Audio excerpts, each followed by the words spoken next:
Baik, mari kita masuk ke topik terakhir pada materi kali ini, yaitu Deep Neural Networks for Learning Image Representation. Jadi, apa sih yang dimaksud dengan data representation? Sebenarnya manusia memiliki tendensi untuk lebih mudah mempelajari sesuatu hal yang direpresentasikan sesuai dengan persepsi manusia atau sesuai dengan peraturan tertentu. Contohnya adalah sistem bilangan desimal dan binary. Contohnya apabila kita ingin mengatakan tahun 2020, kita akan dengan mudah mengatakan 2020 dengan dua angka, yaitu 2 dan 0, jadi 2020. Sedangkan untuk sistem bilangan binary kita membutuhkan angka yang cukup panjang, ya, 0 dan 1 yang cukup panjang, dan ini untuk manusia sulit diterjemahkan secara efisien. Lalu juga apabila kita memiliki urutan angka, misalkan ya, seperti ini, 40, 27, 25, 33, 81, 99, 68, apabila dibandingkan dengan ini, 2, 4, 6, 8, 10, 12, 14, 16, sampai 24, maka kita akan dengan mudah lebih mudah mengingat urutan angka ini. Kenapa? Karena ada peraturan tertentu, ya. Jadi hanya ini adalah bilangan genap dari 2 sampai 24, ya. Jadi, layaknya manusia, terdapat juga representasi data yang lebih mudah dan berguna bagi komputer untuk menyelesaikan suatu permasalahan yang dihadapi. Nah, di sini kita akan membahas dua buah jenis arsitektur Deep Neural Networks yang bisa digunakan untuk mempelajari data representation, dalam hal ini image ya, dengan mudah, yaitu autoencoders dan juga Generative Adversarial Networks atau GANs. Nah, di sini autoencoders dan juga GAN bisa dilatih tanpa adanya label dari training data atau unsupervised training. Mari kita awali dengan membahas autoencoder. Jadi, autoencoder adalah sebuah arsitektur neural networks yang memiliki kemampuan untuk mempelajari dense representation, ya, atau yang biasa juga disebut dengan latent representation atau coding, dari input data tanpa adanya supervisi dari manual label. Jadi, autoencoder itu biasa dilatih dengan melakukan unsupervised learning. Nah, autoencoder ini mempelajari latent representation dengan cara merekonstruksi input data. Dengan kata lain, output data harus sama dengan input data. Nah, latent representation ini biasanya memiliki ukuran dimensi yang jauh lebih kecil dibandingkan dengan input data. Dan itulah sebabnya kenapa latent representation itu disebut sebagai dense representation. Namun perhatikan, autoencoder tidak selalu memiliki dimensi latent representation yang lebih kecil dibandingkan dengan dimensi input data. Jadi dengan kata lain, kita bisa memiliki dua buah jenis autoencoder. Yang pertama adalah undercomplete autoencoder, di mana latent representation itu memiliki dimensi yang lebih kecil dibandingkan dengan dimensi input data. Sedangkan lalu yang kedua adalah overcomplete autoencoder, yaitu pada saat latent representation dari autoencoder memiliki dimensi sama atau lebih besar dibandingkan dengan dimensi input data.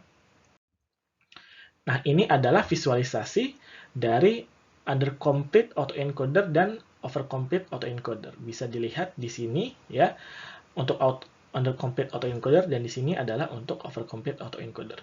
Jadi pada dasarnya autoencoder melakukan rekonstruksi input data. Jadi bisa dilihat bahwa jumlah input unit di sini dan output unit di sini adalah sama.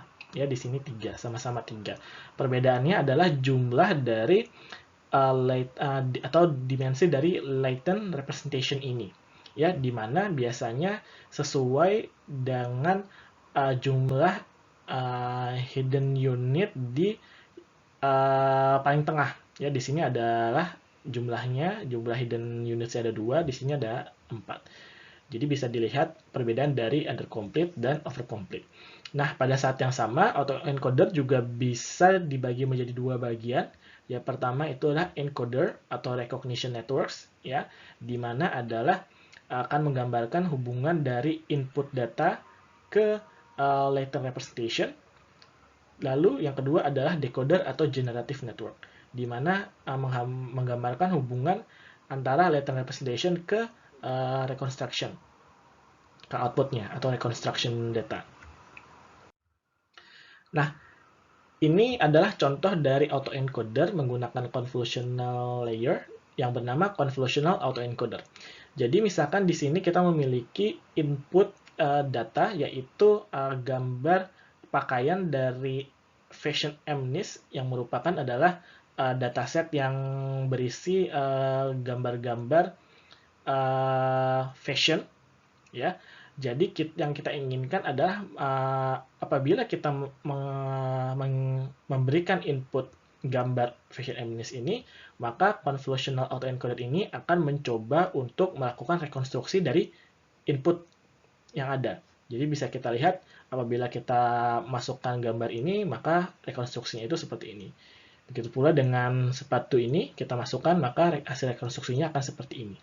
Ya, dan bisa lihat juga bahwa resolution, spatial resolution dari input data dan reconstruction itu biasanya sama. Ya, di sini contohnya adalah 28 kali 28. Nah, di sini bisa kita lihat kita lakukan convolutional pooling, ya. Di sini convolution dan pooling untuk hidden 1 dan hidden 2. Lalu di hidden 3-nya dilakukan transpose convolution layer. Lalu juga sebenarnya bisa digunakan convolution plus subsampling, ya. Jadi upper sampling, ya. Jadi bisa juga menggunakan convolution plus upper sampling. Nah, lalu sebenarnya di manakah latent representation itu? Nah, latent atau dense representation atau coding itu sebenarnya adalah keluaran, ya, feature maps keluaran dari hidden layer nomor kedua ini. Dimana sebenarnya tadi sudah dijelaskan bahwa titik tengah, ya, atau bottleneck dari autoencoder tersebut. Nah, lalu kalau misalkan latent representation ini kita lakukan visualisasi menggunakan TSNI, yang mana sebenarnya adalah sebuah projection algorithm sama atau mirip seperti PCA, ya, maka kita bisa melakukan mapping input data fashion MNIST itu seperti ini.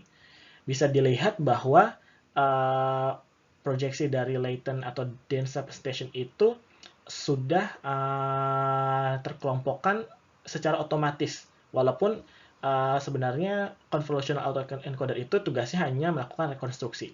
Ya, jadi latent atau dense representation itu saat kita visualisasikan menggunakan TSNI ini bisa kita lihat sudah terkelompokkan dengan sesuai dengan bentuk dari gambar fashion yang ada.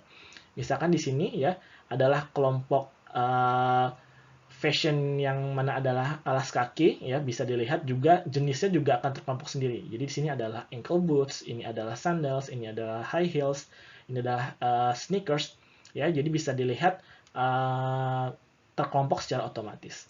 Di sini juga terkelompok secara otomatis trousers, ya. Di sini juga terkelompok secara otomatis baju, dan juga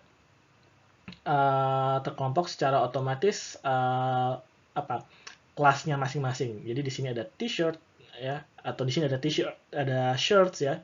Di sini ada long sleeve dan lain sebagainya. Jadi dengan melakukan rekonstruksi kita bisa melakukan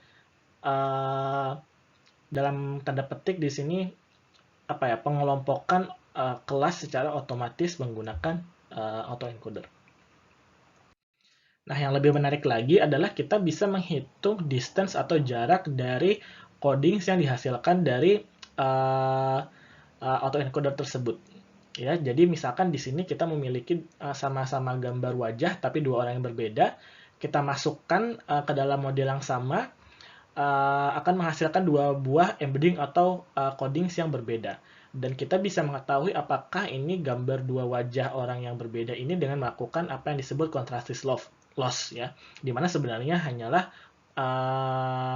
distance antara atau jarak, ya, sebenarnya distance dari codings yang dihasilkan dari model yang kita miliki.